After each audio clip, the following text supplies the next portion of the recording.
السلام عليكم، كي دايرين؟ لاباس عليكم؟ كنتمنى تكونوا بخير وعلى خير. اليوم ان شاء الله تحت طلب متتبعه وفيه غنعاود معكم الوصفه نتاع المسمن اللي معتمده عندي في الدار. بغاتني نعاود معها المربع.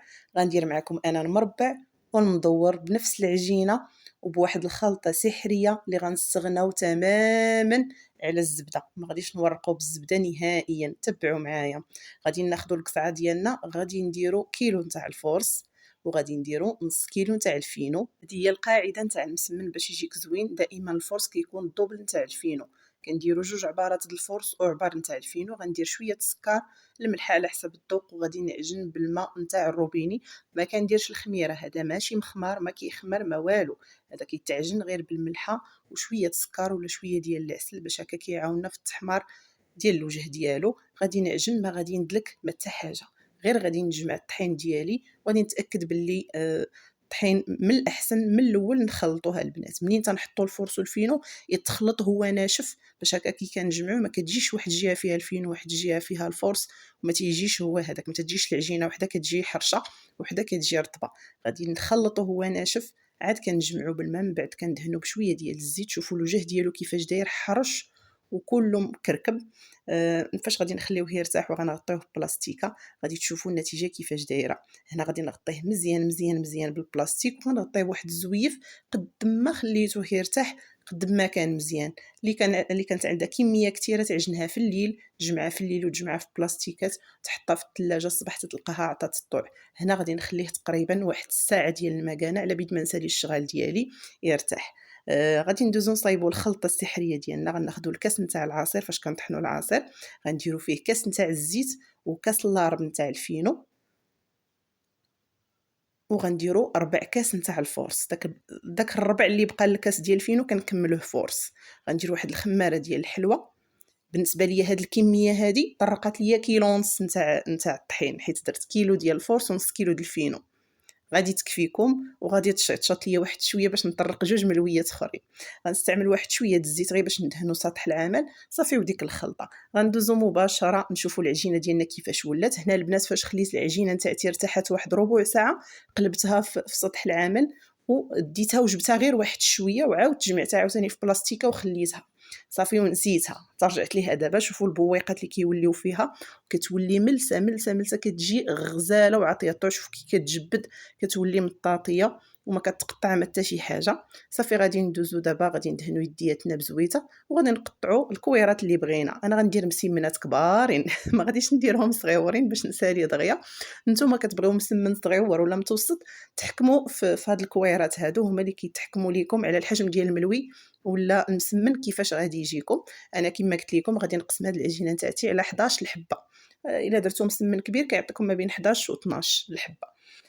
صافي غادي نكمل بهاد الطريقه هذه حتى كنكمل الطكراس ديالي. كنقطع هاد الكويرات هادو، كنعاود ندهنهم شويه بزويته ونغطيهم بالميكا واحد هكا واحد 3 دقائق غير باش يتسلقوا، باش كي نجي نبدا نطرقهم كيعطيوني الطوع وما تيبداوش يتقطعوا نهائيا.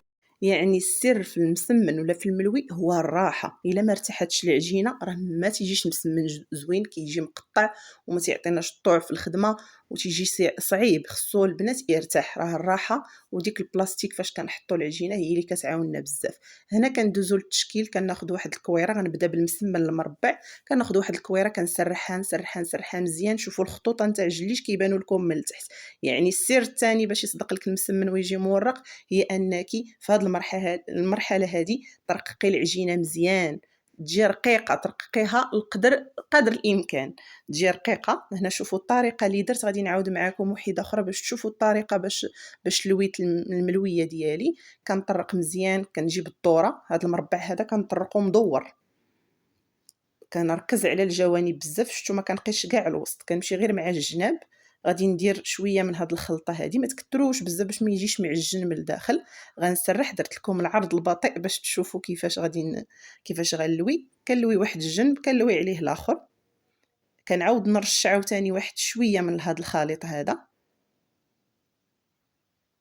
شوفوا كيفاش غادي ندير دابا. غنلوي الوسط هكا لداك الخط اللي في الوسط، نعاود نرد الجنب الاخر حتى هو الوسط، عاد ندير شويه الخلطه، عاد ندير طرف على طرف هكذا باش كيجي شويه التراب كتير في وسط المسمنه نتاعنا. صافي وكنديرها في البلاطو. هنا غندير 5 مربعين وغندير 6 مدورين.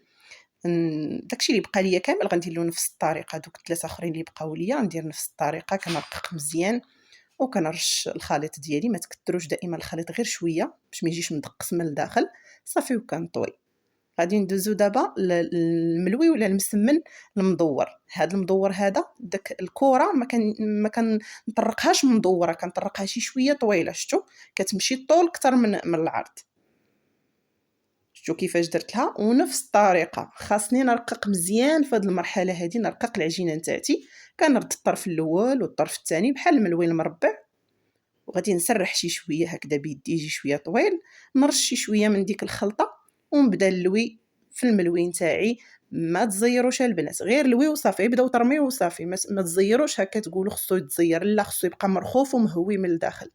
صافي كنجمع هاد الجنيبات صافي. غنعاود معكم وحيده اخرى عاوتاني. شوفوا كيفاش كنطرقها بالطول ماشي مدوره. شفتوا كنعطيها الطول اكثر من العرض. كنرقق مزيان مزيان. ها انتم شفتوا راه ما كيتقطع ما والو. صافي نرش شويه من الخلطه. كنعاود ناكد ما تكثروش الخلطه ديالكم. تقولوا كل ما كثرت غادي تورق، لا، كل ما كثرتو غيتعجن، غتولي واحد الطبقه اخرى ديال العجينه من الداخل، حيت هاد الخلطه هادي راه فيها الطحين. كنرش واحد شويه ونبدا نلوي. شوفوا انا كنلوي بالزربه ما كنزيرش صافي. ونخشي لهاد الجنيبات هادو ونجمعها صافي. دابا غندوزو للمرحله نتاع الطياب. غنبداو عاوتاني بالمربع، غادي يكون تطلاق وعطانا الطوع. المقله ديالنا راها سخنات. وهنا بالنسبه للاخوات اللي ما كيتحكموش في المسمنه ديالهم، كيخافوا لا ديفورما ليهم هكا فاش يرميوها في المقله، كيستعملوا الورق نتاع الطبخ ولا ورق الزبده. كطرقي عليها وتتهزي وتقلبي. دابا ما كانش متواجد عندي باش نوريكم الطريقه، ولكن راه بزاف الاخوات طبقوها في القنوات ديالهم. المسمنه كنرميها، كنشوفها شويه نشفات من الجنيبات صافي وكنقلبها. والعافيه تكون متوسطه، ما تكونش مجهده باش ما يتشوطش ليكم. وتتبداو تدوروها هكا باش كتاخذ نفس اللون. كيجي اللون موحد، ما كتجيش واحد الجهه محمره بزاف، وحده صفيفره، وحده محروقه، فهمتوا؟ كل مره دوروا ساعه ساعه، دوروا هكا كل دقيقه دوروا المسمنه نتاعتكم.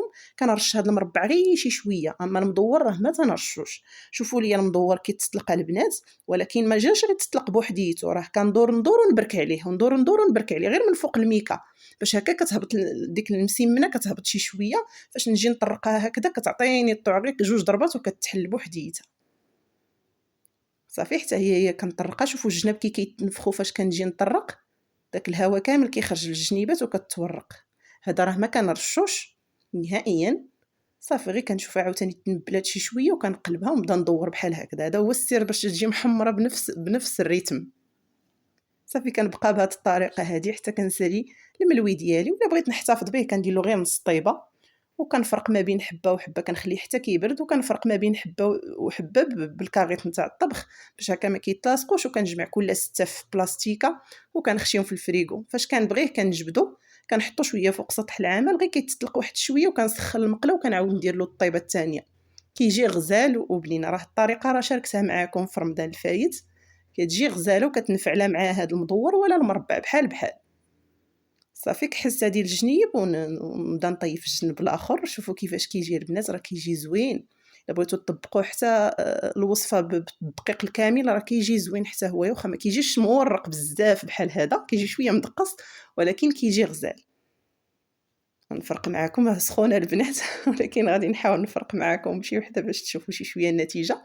راه فايت لي صايبت معكم هذه الوصفه هذه ديال الملوي مدور، ولكن جبتها الفرصه ما حدي عجنت شاركت معكم الاشكال بجوج صافي. فاش كيبرد هكا شي شويه كنبدا نضربو هكا بحال الرزيزه هكا باش كيتفارق. المهم غنحاول معكم حيت حطيت وحده فوق وحده وحده فوق وحده بقى شاد الصهد. المهم الوصفه ناجحه 100% ومعتمده عندي في الدار كنديرها. وهذا نفسه نيت هو اللي كنسقي بالزبده والعسل في رمضان. بالحق بلا رمضان ما تنسقيوش بزاف بالزبده والعسل، في رمضان تيبغيه راجلي بالزبده والعسل. عرفتي كيجي خطير هذا المربع. شوفوا كيفاش كيجي زوين، ما ملصق ما والو، وبلا زبده، ما فيه لا ريحه الزيت لا حتى حاجه البنات. غزال بزاف. المهم شكر راسو عدز من هنا كنتمنى الوصفه اللي قدمت لكم اليوم تعجبكم، وكنتمنى نكون رضيت المتتبعه ديالي وعطيتها الوصفه وتجربها ان شاء الله وتنجح معها بلا زبده. عارفين دابا هاد الايامات الزبده الحيوانيه غلات بزاف، حنا كاع غنستغناو عليها ما غنستعملوهاش.